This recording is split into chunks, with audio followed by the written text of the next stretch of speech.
Ang cute-cute naman ng katulogon nga mata ni Papo.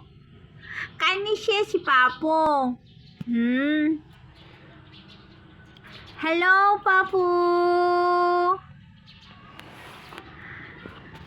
Dan, nagpa-cute ang katugon nga mata ni Papo. Katugon dyan ang mata ni Papo. Nakamata man ni si Papo kay nakamata man si Papo.